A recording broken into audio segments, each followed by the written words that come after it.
जोहार। नमस्कार। मेरा नाम अभिषेक भारती और आप द भारत मित्र देख रहे हैं। द भारत मित्र में आज बात होगी पाकुड़ जिले की।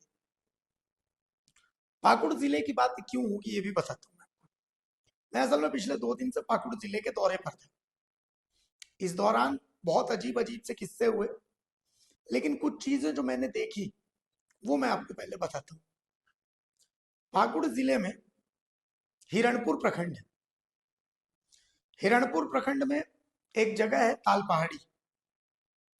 वहां हमने देखा कि एक सरकारी नहर है, उस नहर पर अतिक्रमण कर दिया गया पत्थर माफियाओं के द्वारा। देखिए, पाकुड़ जिले की आप जैसे ही बात करते हैं आपके दिमाग में दो तीन चीजें आएंगी। पहले, अव्वल बांग्लादेशी घुसपैठ।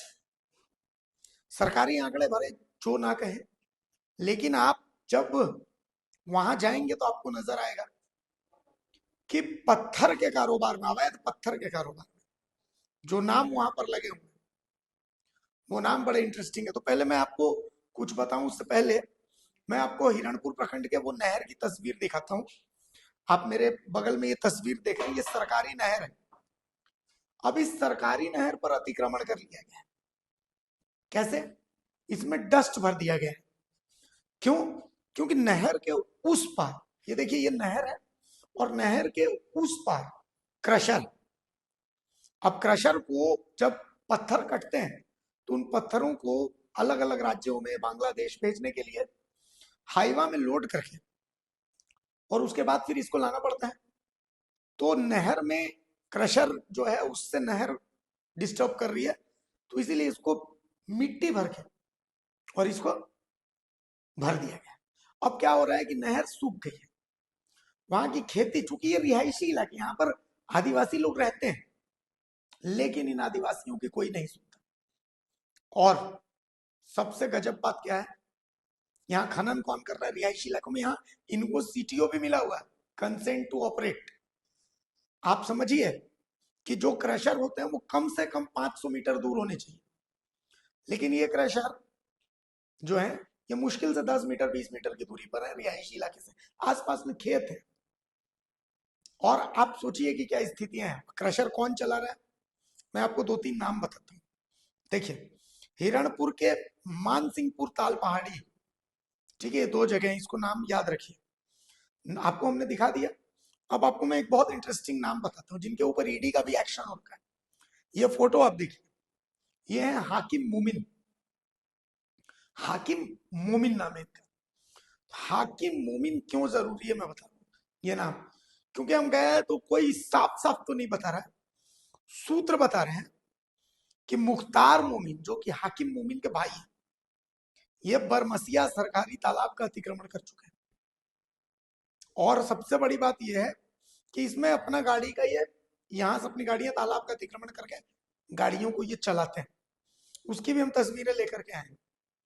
इसके अलावा एक और नाम जान लीजिए, हाबू शेख। जी हाँ, हाबू शेख। ये गोचर जमीन का अतिक्रमण करके और उसके बाद इस पर अवैध खनन कर रहे हैं। हाबू शेख। इसके अलावा एक और कंपनी है, इसका नाम है आइडियल कंस्ट्रक्शन। जी हाँ, आइडियल कंस्ट्रक्शन। यहाँ की सैकड़ों गाड़ी अपने अंडर में लेकर के और कई राज्यों में अवैध पत्थर ये पहुंचवाते हैं। और बिना माइनिंग से गाड़ी चलाना, आइडियल कंस्ट्रक्शन की गाड़ी की रूपरेखा तय करने के लिए एक व्हाट्सएप ग्रुप भी बनाया गया है जिसमें कुल 86 मेंबर है। ये पुलिस प्रशासन की रेकी करके हर गतिविधि को ग्रुप में अपडेट कर देते हैं। Ideal construction. तो तीन नाम हमने आपको बता दिए, हाकिम मोमिन, हाकिम मोमिन के भाई मुख्तार मोमिन, हाबू शेख, और चौथा आप बता दे रहे हैं आइडियल कंस्ट्रक्शन। ये तो आपको पता चल गया। अब आपको एक और बात बता, देखिए इसमें कोई आदिवासी नाम नहीं है।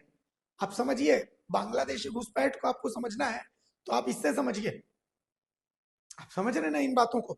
इसके अलावा एक और नाम है, उसका उसको लोग पगला के नाम से जानते हैं। लोग उसको पगला के नाम से जानते हैं। उसका उसका आप समझिए कि एक स्कूल है, एक स्कूल है, और ऐसे उनका नाम जियाउल शेख है, खनन वाले का। स्कूल है, घर है, और घर के बगल में खनन हो रहा है, लगभग समझिए कि 500 फीट गड्ढा है। कोई भी बच्चा वहां घुस सकता है, कोई भी बड़ा वहां घुस सकता है, कभी भी कोई बड़ा हादसा हो सकता है। आप उनसे पूछिएगा तो वो कहेंगे कि नहीं हमारे पास लीज है, इसके बावजूद हम कर रहे हैं। तो हम ठीक है, हम ये बात सवाल कर रहे हैं कि आखिर लीज है इसके बावजूद आप कैसे खनन कर रहे हैं? इसलिए क्योंकि लीज मिली कैसे, यहाँ की लीज कैसे मिली, सवाल ये है। तो इसको लेकर के सवाल है कि आखिर लीज डीएमओ ने दी कैसे। सीओ ने एक बार यहाँ का सर्वे किया, तो सर्वे में इन्होंने पाया कि ये जियाउल शेख पगला जो है, उन्होंने अपनी जमीन के इर्द गिर्द आसपास के प्लॉट्स में भी खनन कर लिया। आपको मैं एक और बात बता दूं, देखिए ये घाव दिख रहा होगा। असल में जब हम वहां पर रिपोर्टिंग कर रहे थे तो हमें बंधक बनाया गया और हमें कहा गया कि भाई आप 1 लाख रुपए मांग रहे थे, ये कैमरे पर बोलिए। हमने बोला आप जान ले लीजिए, लेकिन हम ये बात नहीं बोलेंगे। वहां के स्थानीय पत्रकारों ने हमारी सहायता की, हम वहां से निकले। हालांकि बाद में जियाउल शेख पगला के लोगों ने ही मुझे हॉस्पिटल पहुंचाया, यहाँ दवाई लगवाई, वो सारी चीज ओके है। लेकिन जो गलत है वो गलत है, जो सही है वो सही है। इनके पास लीज है, ऐसा नहीं है कि इनके पास लीज नहीं है, लीज है। लेकिन सवाल ये है कि आप रिहायशी इलाके में पत्थर का खनन कैसे कर रहे हैं। फिर हम थोड़ा सा और आगे गए, आगे गए तो हमको दिखा कि नहर का जो नहर है, उस नहर को 3 जगह से डस्ट भर के और बंद कर दिया गया है। वहां पर जिनका क्रशर है, किसी इसाक भाई का क्रशर है, किसी अकमल भाई का क्रशर है, और एक और नाम है जिनका नाम मैं भूल जा रहा हूं, लेकिन 3 क्रशर है वहां पर। मैं आपको वो नाम भी बता देता हूँ, मुझे जरा सा याद करना पड़ेगा वो नाम। और सबसे गजब बात है कि इन सब के पास सीटीओ है, इन सब के पास कंसेंट टू ऑपरेट है। आपने इनका कंसेंट टू ऑपरेट आपने कैसे दे दिया है? आप आखिर रिहायशी इलाके में जहां पर आदिवासी रह रहे हैं, जहां पर लोग रह रहे हैं, वहां का आपने सीटीओ कैसे जारी कर दिया? मैं सबका एक एक करके आपको नाम बता दे रहा हूं। तो मेरे पास सभी के नाम है। नूरुज्जमान, जी हाँ, नूरुज्जमान शेख। तो देखिए आपको हमने 4-5 नाम बताए। देखिए इसमें आपको कोई सोरेन नहीं मिलेगा, इसमें आपको कोई मुंडा नहीं मिलेगा, कोई टुडू नहीं मिलेगा, कोई पूर्ति नहीं मिलेगा। नहीं, कौन मिल रहे हैं? आप मैं शुरुआत से अब नाम बता रहा हूं। हाकिम मोमिन, हाँ, मुस्तफा मोमिन, जियाउल शेख पगला, होबू शेख, नूर उजमान, इसाक, अकमल, और इन सब के पास पाकुड़ का आधार कार्ड है। लेकिन जब आप ऑफ द रिकॉर्ड पता करिएगा तो पता चलेगा कि इनका इतिहास ज्यादा से ज्यादा 10 साल पुराना है, 15 साल पुराना है, इससे पुराना इनका इतिहास नहीं। इन्होंने धीरे धीरे धीरे धीरे धीरे धीरे अपनी जड़ें जमाई। लेकिन जब आप प्रशासन के पास जाइएगा तो प्रशासन के पास इसका कोई जवाब नहीं है। जब आप सरकार के पास पूछने जाइएगा तो सरकार कहती है घुसपैठ है नहीं। केंद्र सरकार के पास जाइए तो केंद्र कहती है कि हमें उससे मतलब नहीं है, अब चुनाव खत्म हो गया, ठीक है। और आप जब ऐसे सवाल उठाइएगा, आप वहां जाइएगा तो आपको बंधक बना लिया जाएगा, आपके साथ मारपीट होगी, कहा जाएगा कि आप पैसे मांग रहे हैं। आप जब यहां से खबर कीजिएगा तो आपके ऊपर केस दर्ज कर दिया जाएगा, आपको जेल भेज दिया जाएगा। लेकिन अब इन सब चीजों से डर खत्म हो गया है। अब हमें लगता है कि हमें खबर दिखानी चाहिए। द भारत मित्र मैंने इसीलिए शुरू किया है क्योंकि बाकी जगहों पर मेरा दम घुट रहा था, ऐसा लग रहा था कि हम खबरें दिखा नहीं पा रहे, ये प्रेशर हो रहा था। लेकिन यहां पर हम खबरें दिखा रहे हैं और दबा कर दिखा रहे हैं, और हम किसी के बाप से नहीं डरते। तो कुल मिलाकर के पाकुड़ के डेमोग्राफिक चेंज के साथ में कुछ तस्वीरें मैंने साझा की है, वो तमाम तस्वीरें आपको हमने दिखाई हैं।